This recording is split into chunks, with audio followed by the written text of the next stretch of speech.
پتہ یہ چلا کہ جن پر نگاہ مصطفیٰ ہوتی ہے، جن پر سرکار کی عطا ہوتی ہے، ان کے دل علم کے سمندر بن جایا کرتے ہیں۔ سیدی اعلیٰ حضرت وہ ہیں کہ جن کے بارے میں علماء فرماتے ہیں کہ جب ان کے فتاوی پڑھے گئے، جب ان کی تحقیقات پڑھی گئیں، تو ان کا کہنا یہ ہے کہ اعلیٰ حضرت کو 100 کے قریب علوم میں مہارت حاصل تھی، اور ایسا ماسٹر وہ تھے اس اپنی فیلڈ میں کہ جب قلم اٹھاتے تھے تو سامنے والے کے لیے اس میں کوئی جواب نہیں بن پاتا تھا۔ اس قدر علم کا شاہکار، ایک ہی شخصیت کے پاس اس قدر جناب علم کیسے تھا؟ سبحان اللہ۔ آپ کے فتاوی پڑھتے ہیں تو سمجھ یہ آتا ہے کہ آپ سے اردو میں سوال کیا گیا، آپ نے اردو میں جواب دیا، آپ سے انگلش میں سوال کیا گیا، آپ نے انگلش میں جواب دیا، آپ سے عربی میں سوال کیا گیا، آپ نے عربی میں جواب دیا، آپ سے فارسی میں سوال کیا گیا، آپ نے فارسی میں جواب دیا، آپ سے نظم کی صورت میں سوال کیا گیا، آپ نے نظم کی صورت میں جواب دیا، آپ سے ریاضی کا سوال کیا گیا، آپ نے ریاضی کا جواب دیا، آپ سے فقہ کا سوال کیا گیا، آپ نے فقہ کا جواب دیا، حدیث کے بارے میں پوچھا گیا، علم کے انبار لگا دیے، آپ سے جناب سیدی اعلیٰ حضرت سے قرآن کی فصاحت و بلاغت پر سوال ہوا، آپ نے اس کا جواب دیا۔ جس علم میں آپ سے سوال ہوا،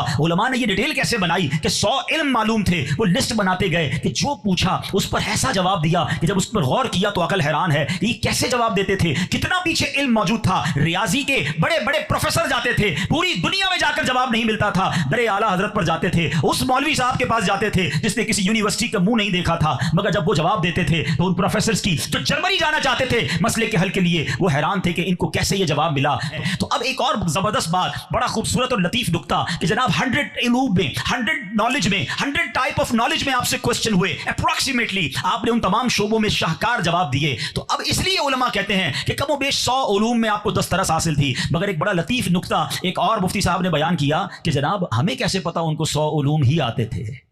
ہم نے تو 100 علوم پر پوچھا نا، جتنا پوچھا انہوں نے جواب دے دیا، ہم اور پوچھتے تو وہ اور جواب دیتے، ہمیں کیا معلوم اللہ نے انہیں کیا کچھ عطا فرمایا تھا۔ اللہ